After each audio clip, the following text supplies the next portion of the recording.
And right now at 6 o'clock, New Haven's police chief is calling for 4 officers to be fired after a man was paralyzed in their custody. And a bill to boost wages for tipped workers is advancing at the state capitol. Angelo Bavaro is going to explain the impact. And a woman carjacked in the middle of the day in Wethersfield. We'll tell you what some residents said they're feeling this morning. All local, all morning. This is Fox 61, Connecticut's news station.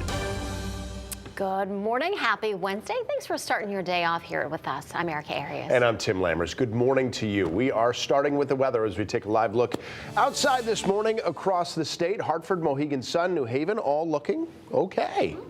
Nothing to complain about there. Beautiful day yesterday, Matt. Wasn't it? It was just amazing. It was Great way to welcome in spring. And you know what? If we have a few dozen more of those, I'll be very happy. Yeah. But I'm not. Let's get a I think a string lot going. of people will. I'm not greedy or anything. Good morning to you. 6:01 on this. What day is it? Wednesday morning.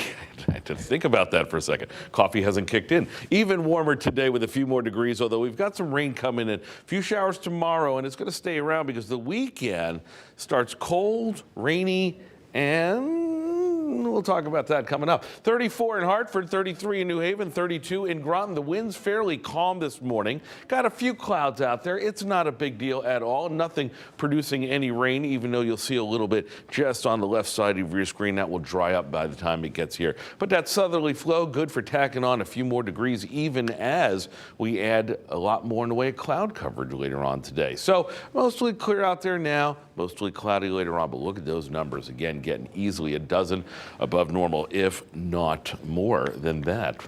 Talk about the rest of the week and how it gets a little on the unsettled side. That's coming up in a few minutes at 6:02. Let's see how the roads are. Settled, unsettled? Very settled. Okay. Things are looking good out there, Matt. Good morning to you. Good morning, everyone. Happy Wednesday.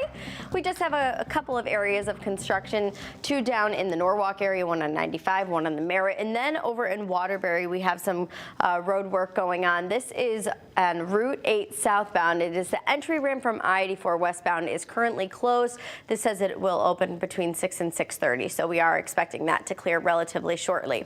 In and around the capital city, 91, 84, Route 2, moving smoothly in and out of the Hartford area, so that is all good news for the morning commute. Over in Windsor, we are seeing some moderate volume out on the roadways. Definitely a lot more cars than at 5:30 in the morning, as expected, heading southbound towards the Hartford area, but really nothing to complain about. New Haven drive times 91 over to 95 looking great.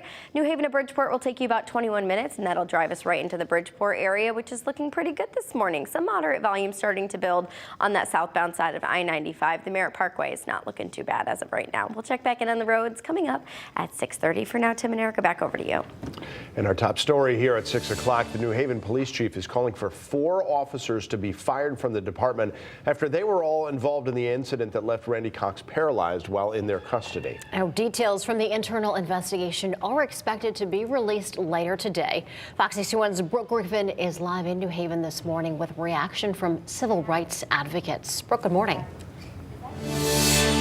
Well, good morning to you both. Today, the report from that internal investigation is going to be released. That all stems from the Randy Cox incident. Now, ahead of that announcement, we are hearing from different civil rights advocates saying that the accountability the New Haven Police Department is already showing for this incident is something that has been really encouraging to the Randy Cox family. The New Haven police chief announced yesterday that the 9-month-long internal investigation has now come to an end, and they are going to be releasing that report this afternoon. The investigation coming after 5 officers were involved in the incident that left Randy Cox paralyzed last summer. The reports and video showing while he was in a transport van, he was without a seatbelt, and the officer slammed on the brakes, causing him to hit the back of the van.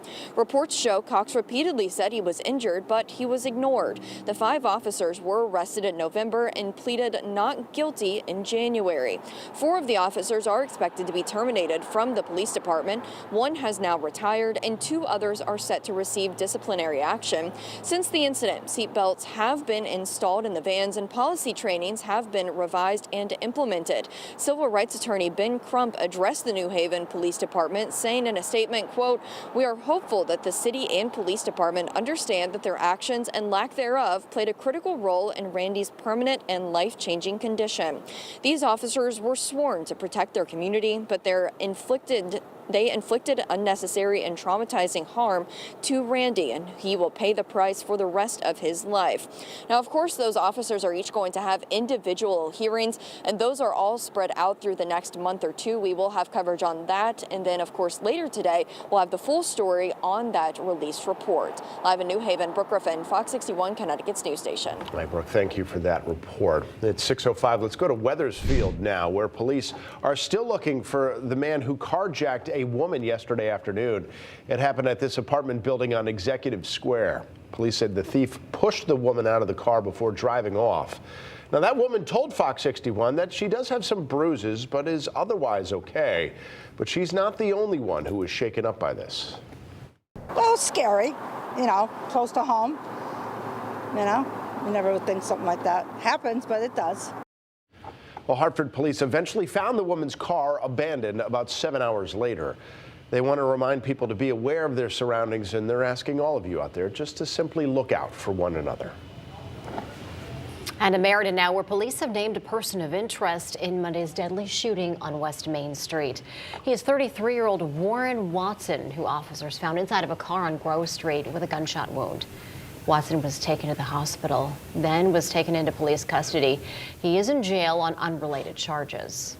Investigators say they found a handgun inside Watson's apartment building in an overnight search. Police say 30-year-old Sean Mojica was killed in that shooting. He was in a car with a woman who was taken to the hospital, and as of right now, she is expected to be okay.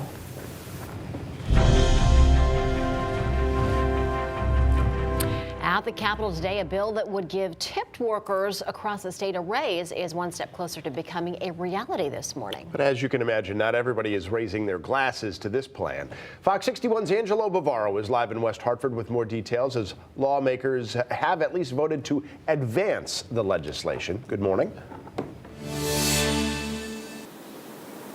Hey, good morning, guys. Yeah, the so-called one fair wage bill will now go in front of the full General Assembly after it was voted out of committee yesterday. That was by a vote of 8-4. And what this legislation would do, this would essentially get rid of the lower base rate for all of those tipped workers out there and instead bring them all up to that full minimum wage while also still allowing for tips. Advocates say this is long overdue. Supposed to get tips to bring them to the full minimum wage. It's a really challenging wage and lifestyle. And some background here, the current hourly wage for all those tipped workers is $6.38 for servers and $8.23 for bartenders, and that is all supplemented by tips. This bill would impact tens of thousands of workers across the state, allowing them to bring home the soon-to-be $15 an hour wage, again, with tips on top of that. However, critics of this legislation say it is not that simple. They point to the law that requires every server make the minimum wage rate. If tips do not get workers to $14 an hour, their employer is supposed to make up the difference. But critics say that does not always happen.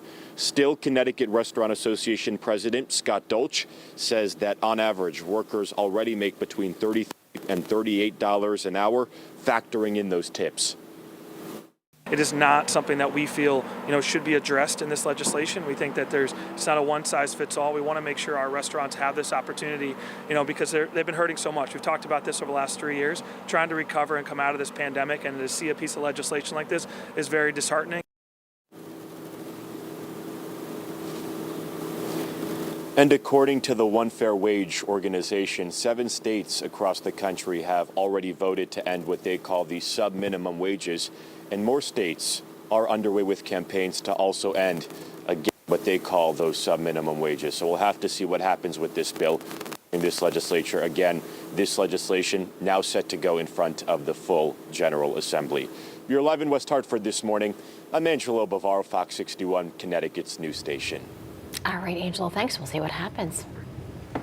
Oh, meantime, also being discussed today is a bill that would authorize hunting and killing of certain black bears in Litchfield County.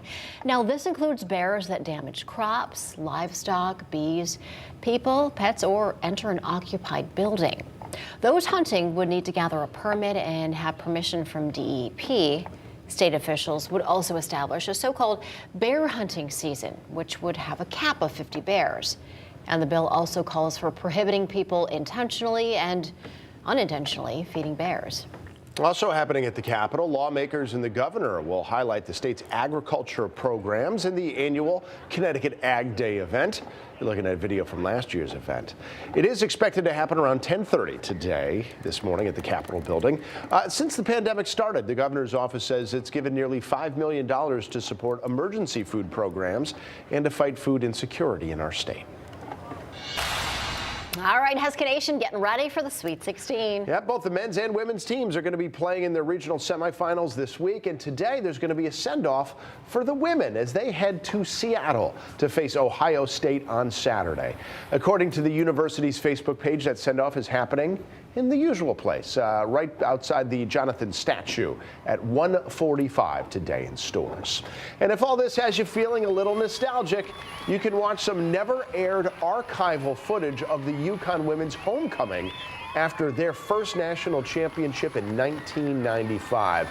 That is streaming for free right now on Fox 61 Plus. Never aired before? Well, just certain parts. We aired some of it, but we've so got the full video. Yep. Oh, that would be cool to watch. It is, yeah. Yeah. We were letting it roll for, I think, one day when you weren't here last week, when you were off, just naming the players as they were coming very down, cool. seeing if we could remember. It was great.